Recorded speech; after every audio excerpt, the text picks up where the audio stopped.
perdón, antes de avanzar, algo importante es que esos premios pueden ser insignias, pueden ser herramientas, pueden ser elementos que nosotros les vamos dando durante el curso.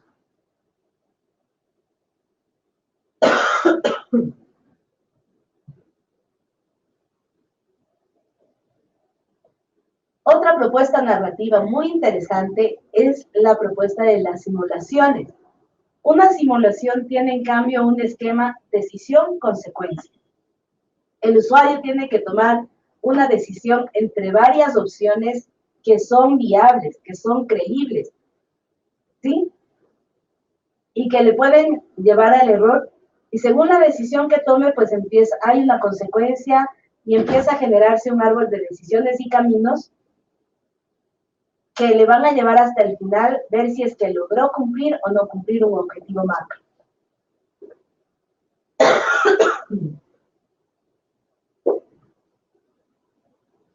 En este esquema, o en esta propuesta narrativa, necesariamente el usuario es un personaje más de la historia, porque al tomar sus decisiones, pues va a ir interactuando con el otro personaje que esté ahí o con la situación que esté dándose y va a suceder algo. Entonces, es un personaje más el usuario.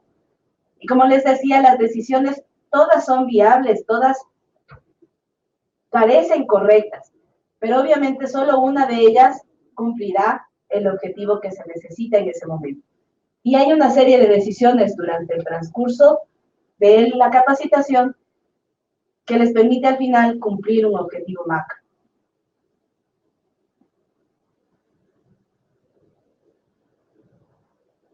En cambio, esta última estrategia que nosotros lo hemos llamado como campañas, es una estrategia donde ya introducimos elementos reales junto a la capacitación. Se involucran muchos elementos dentro de la empresa porque hay que adquirir estos elementos, tal vez envíen correos iniciales que permitan generar una expectativa grande sobre lo que va a suceder, tal vez hay correos de seguimientos que ayudan al transcurso del aprendizaje, de la capacitación, y estos elementos pueden ser como recuerdos que se queda el usuario y que le permiten volver de nuevo a revisar estos contenidos y reforzarlos. Estos elementos no están aislados, son parte del aprendizaje y funcionan con el curso.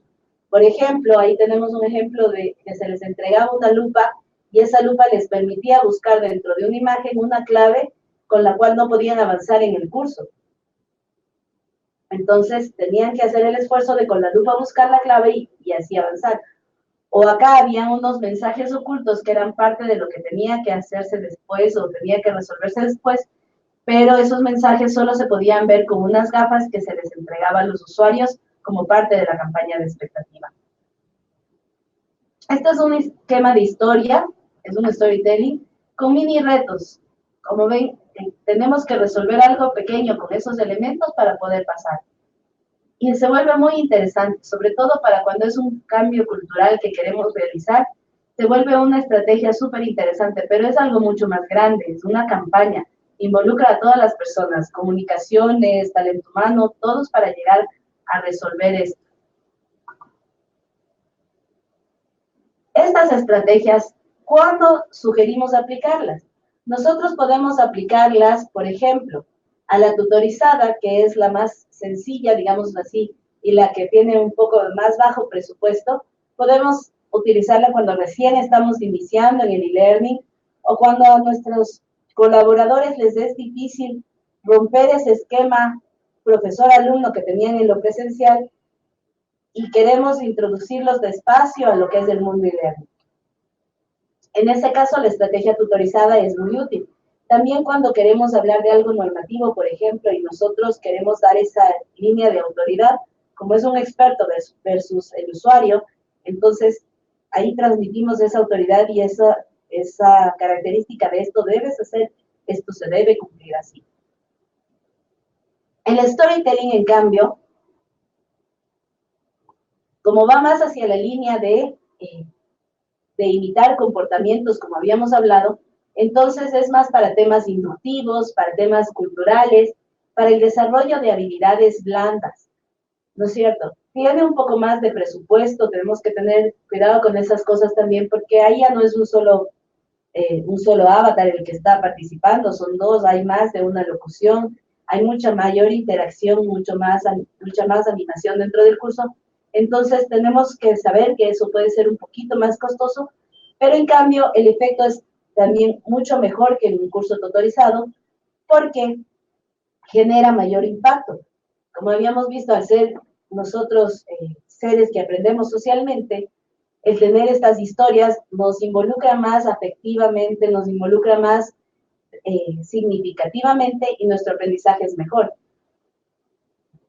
La estrategia gamificada la sugerimos sobre todo cuando tenemos un contenido que es muy actualizable, porque estas actividades que son del juego pueden irse acomodando rápidamente con contenidos nuevos sin generar demasiado conflicto, porque no es lo mismo cambiar el contenido, una pregunta en una actividad, que cambiar todo el diálogo en una historia, ¿sí?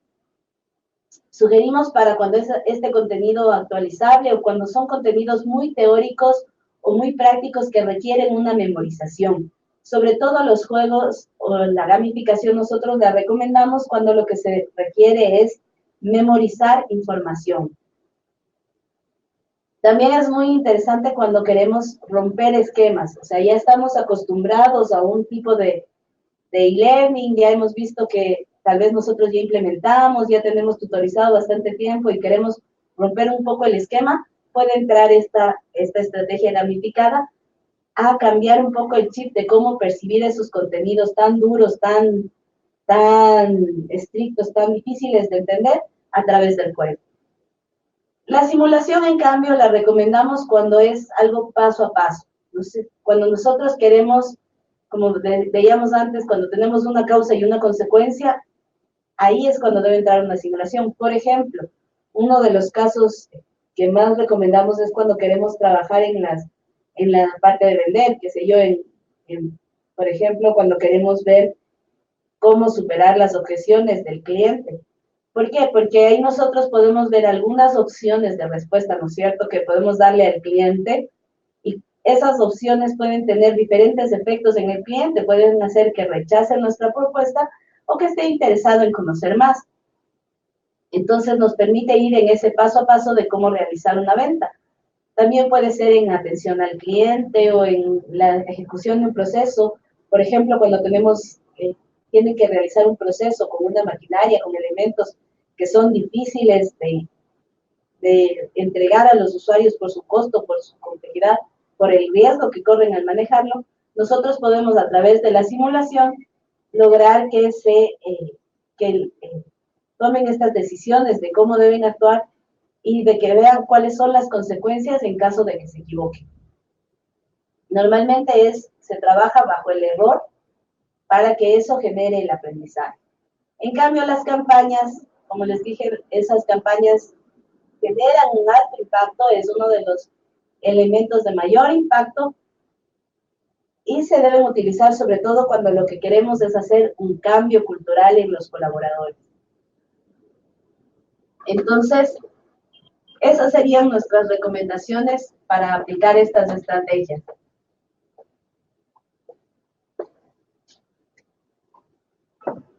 Veamos algunos ejemplos prácticos.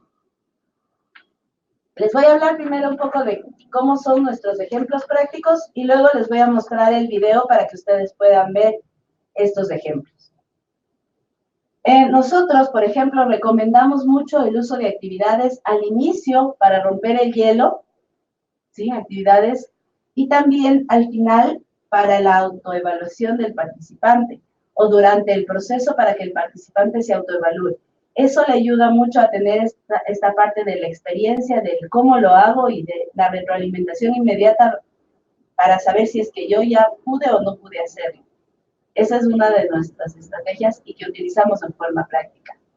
Por otro lado, nosotros usamos historias, como les decía, metafóricas o imitativas, que el público objetivo comprenda. Por ejemplo, en el recurso que les voy a mostrar, nosotros hicimos una metáfora una referencia con respecto a los X-Men, que es una serie bastante conocida por quienes para el público objetivo al que están dirigidos estos cursos, y que además, gracias a las habilidades que tienen cada uno de los personajes, nos permitía explicar lo que es seguridad y salud ocupacional de una manera muy interesante y muy divertida.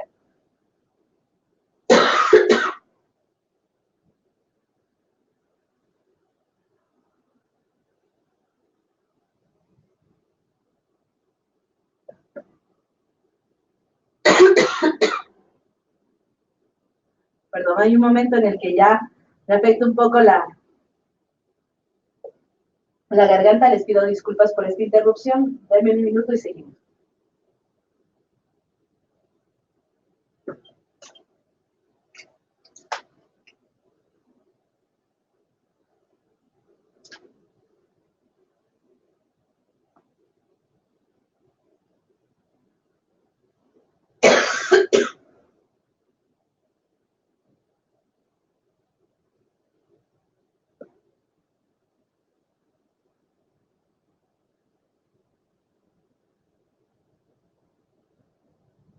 Ok, en este ejemplo que les decía, por ejemplo, nosotros le llamamos al personaje Agatha Gray o Ada Gray, que hace referencia a la Jean Grey de los X-Men, y tiene poderes telepáticos con los cuales nos ayuda a adaptar nuestro entorno o nuestro lugar de trabajo a nuestras necesidades. Estamos hablando de un curso de ergonomía, entonces ella nos ayuda a que nosotros adaptemos nuestro espacio con ayuda de sus poderes telequinéticos.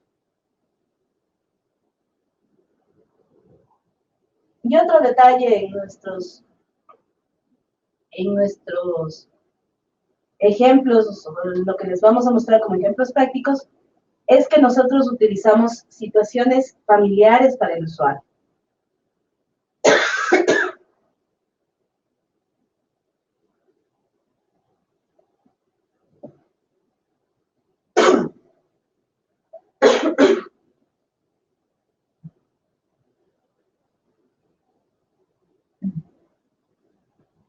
Lo importante de estas situaciones es que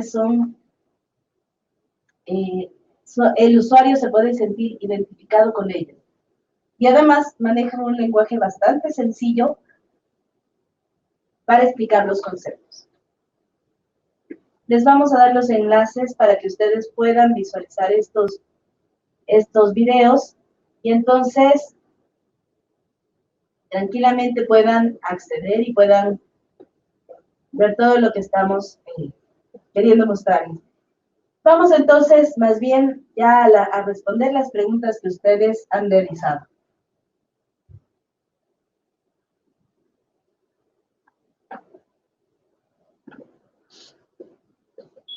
Veamos. Tatiana nos pregunta, ¿qué se entiende por cursos normativos?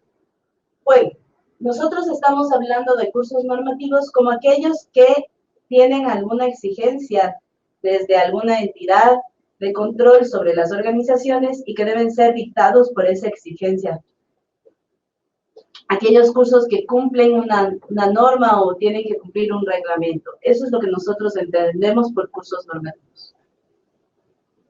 Puede ser externo o interno también. Puede ser que las organizaciones también tengan unas normas internas que deban cumplirse y quieran transmitir esa información. Entonces, todos estos que son de obligatoriedad para los colaboradores, los entendemos como cursos normativos. También nos preguntan sobre si al final vamos a darles la grabación de este webinar y sí, nosotros les vamos a compartir esta grabación, el material correspondiente y también, como les decía, el acceso a los videos. Además, estaremos abiertos a sus preguntas en cualquier momento para que nos puedan transmitir sus inquietudes y que puedan, si ustedes gustan o necesitan que les acompañemos en sus procesos de e-learning, podemos hacerlo. También nos dicen, en su experiencia, estas estrategias funcionan a nivel de grado y de posgrado en la universidad. Sí. Sí funcionan también a nivel educativo formal, porque estamos hablando a nivel de grado y posgrado ya de adultos. Entonces, independientemente de si van de los 18 a los 50 años, pues los adultos ya funcionan bajo este proceso que habíamos hablado andragógico, donde se habla del por qué, el qué, la experiencia de cómo se hace y yo puedo hacerlo. Todo este proceso funciona desde los 18 años en adelante tranquilamente, entonces para un nivel formativo, para la educación formal también es muy válido.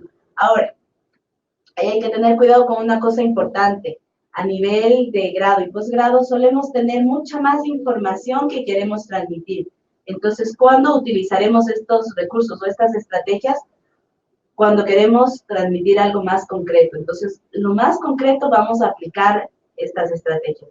Lo demás puede ser material complementario que vaya apoyando este aprendizaje. Se puede complementar con tareas tareas colaborativas, con otros elementos dentro del aula que les facilite, pero, por ejemplo, las aulas metafóricas o las gamificadas sí pueden utilizarse dentro de la educación formal.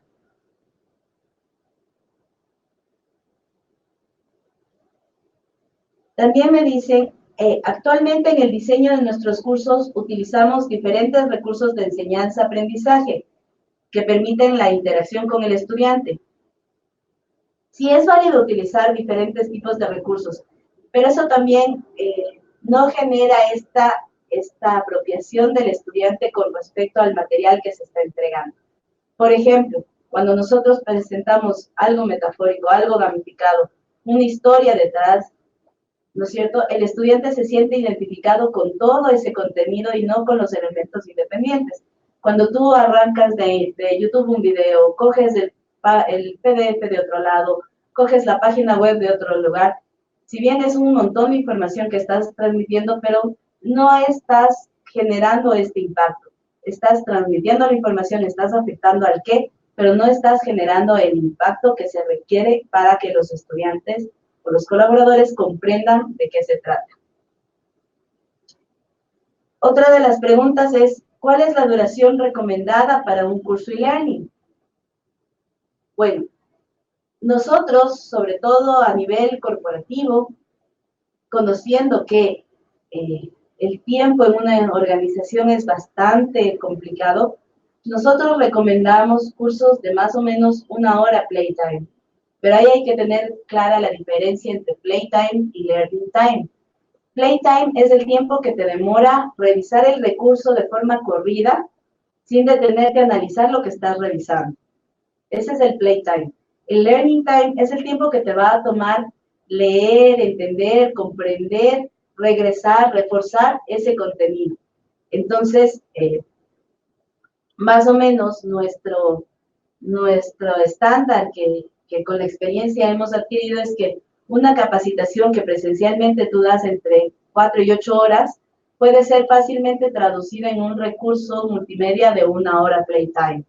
Y eso obviamente facilita mucho más el aprendizaje porque estamos eliminando todos esos elementos complementarios que si bien son importantes, pero no son fundamentales. Nos estamos centrando en ese porcentaje de conocimiento que debemos transmitir y que es lo más importante a aprender. No sé si hay alguna otra pregunta.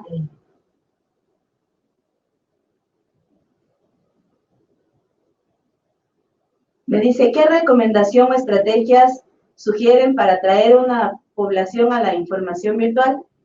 Pues de eso les decía, si queremos empezar por algo suave, vamos por una estrategia tutorizada, porque eso les facilita el cambio, están viviendo prácticamente lo mismo que viven en lo presencial y en lo virtual. Tienen un profesor al frente que les va hablando.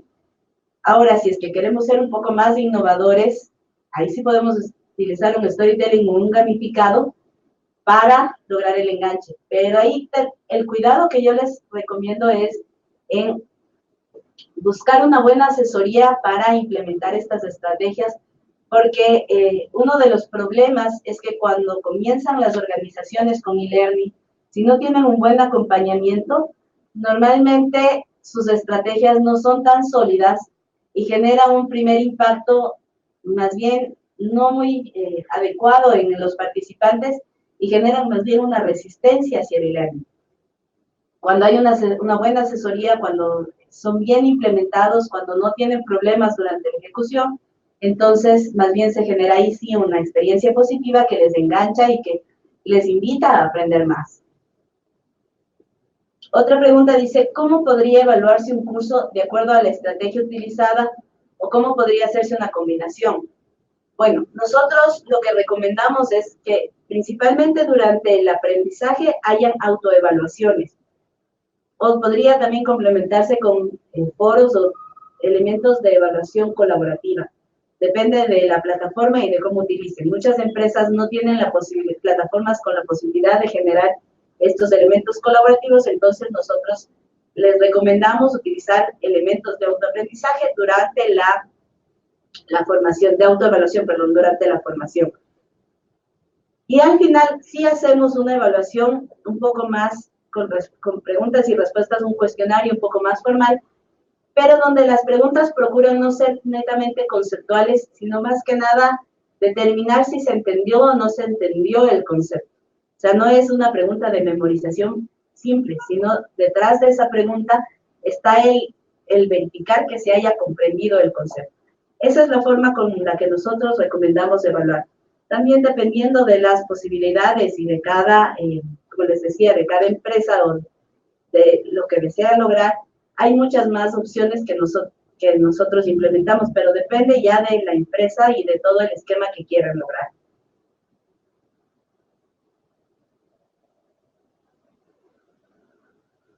¿Qué tipo de evaluaciones se pueden utilizar en una plataforma online? Bueno, como les dije ahorita, las evaluaciones dependen también bastante de la empresa. Hay empresas que les gusta y prefieren tener, así como en la capacitación presencial, un cuestionario que respondan y ya está. Y con eso se evalúa la formación y ya está. Pero nosotros recomendamos, por ejemplo, mucho el uso de casos y dependiendo de la situación, inclusive, por ejemplo, las simulaciones, como para que estos sean los elementos evaluativos y no necesariamente el cuestionario. También utilizamos actividades lúdicas para evaluar, que pueden ser el uso de juegos tipo crucigramas o tipo, qué sé yo, laberintos, ahorcados, otro tipo de juegos que permitan evaluar este aprendizaje y no necesariamente se centre en un cuestionario de preguntas y respuestas. La última pregunta, y con esto cerramos la sesión de preguntas y respuestas, es ¿cuándo es mejor pregrabar una sesión en línea? Bueno, últimamente se utiliza mucho la técnica de cursos y learning, grabándole al instructor, ¿no es cierto? Y que el instructor dicte la clase y que eso se publique en la plataforma y el usuario pueda verlo. Eso tiene sus ventajas y sus desventajas. Si el instructor es bueno, si el instructor genera este enganche y se vuelve un experto adecuado para este tipo de videos, puede ser que la clase pegue mucho más así como un video presencial. Pero en cambio, si la persona que va a hablar, por más experto que sea, no tiene esta facilidad de comunicación, este enganche con al momento de decir o al momento de hablar y exponer su caso, y más bien utiliza un lenguaje monótono, no se respalda bien en un apoyo visual, y es solo él hablando y hablando y hablando durante horas, pues entonces eso genera más bien una resistencia y no funciona. Ahora, dentro de un curso e-learning, se puede utilizar también sesiones de videoconferencia como para complementar aprendizajes, pero eso también tiene sus pros y sus contras. La videoconferencia es muy útil cuando tú puedes complementar lo que estás diciendo ya en los cursos y en los recursos utilizados dentro de tu aula, pero depende, forza, mejor dicho, a los participantes de estar presentes en un momento específico, y además depende de que en ese momento cuentes con el internet, con toda la tecnología adecuada para que funcione. Entonces ahí tienes que tener esos cuidados y tienes que considerar eso al momento de utilizarlo. Bueno, cualquier otra duda que les aparezca con respecto a esto del e-learning, nosotros, como les habíamos dicho, estamos gustosos de ayudarles. les pongo nuestros contactos. Voy a responder la última pregunta solo de Pablo para no dejarla ahí. Dice, ¿qué herramientas hay para desarrollar cursos de e-learning? Hay muchas herramientas, pero lo más importante es que la herramienta solo funciona bien cuando tú tienes detrás de esa herramienta a alguien que sabe hacerlo. Si es que estás tratando de lanzarte, puedes hacer cosas que tal vez resulten interesantes, pero nosotros, por nuestra experiencia, sabemos que esto es un proceso que involucra a gente que sabe de pedagogía, gente que sabe de comunicación, gente que sabe de diseño gráfico, gente que sabe inclusive de control de estilo en los textos, en el lenguaje. Entonces, es todo un equipo el que nosotros utilizamos para el desarrollo, para generar productos de calidad y que lleguen y que tengan este impacto que habíamos hablado. Eso entonces, les dejo con esa inquietud y nosotros estamos dispuestos a ayudarles y a colaborarles cuando ustedes requieran. Muchas gracias por haber participado. Quedo muy feliz, les pido disculpas nuevamente por las interrupciones que se dio por la voz y la próxima semana entonces les estaremos enviando todo el material. Que tengan una linda tarde y nos estaremos viendo en otra oportunidad.